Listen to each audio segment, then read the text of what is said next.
Mexican drug lord Joaquin El Chapo Guzman supplies 80% of the heroin, cocaine, marijuana, and methamphetamine inundating the Chicago region each year, according to the Drug Enforcement Administration.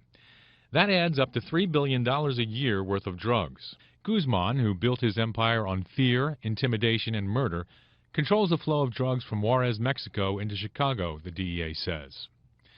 Controlling supply means controlling prices, and the only way for local dealers to boost profit is to expand their territory. So there's a direct correlation there, obviously, between the gangs trying to maintain their control over territories, over drug markets, over their rivals trying to encroach on their territory. And Sinaloa sits in the background and supplies clearly the majority of the narcotics that is fueling much of the violence. Chicago has the highest per capita murder rate of the 4 most populous American cities.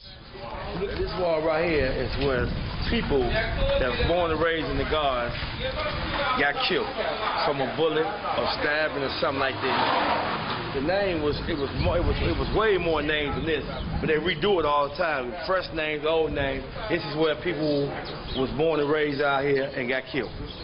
This is sad. A lot of good people on this wall, man. That senseless murders, killing and stuff. You know what I'm saying?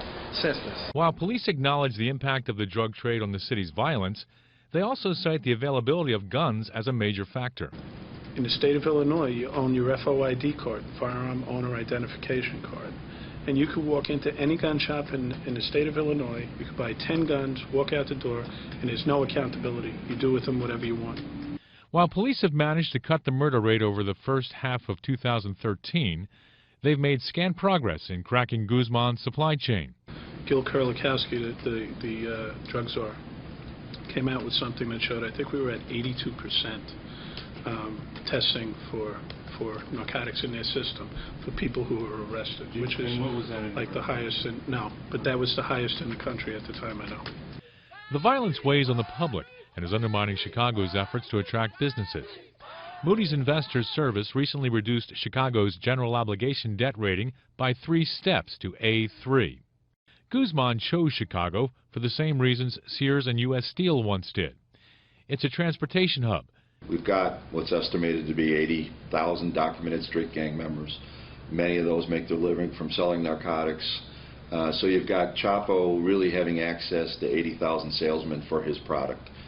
His ability to move in and out of the city of Chicago, just like legitimate businesses in terms of his logistics opportunities here, not only to handle Chicago but to move his goods throughout the Midwest, really has grown, I think, here in the last couple years.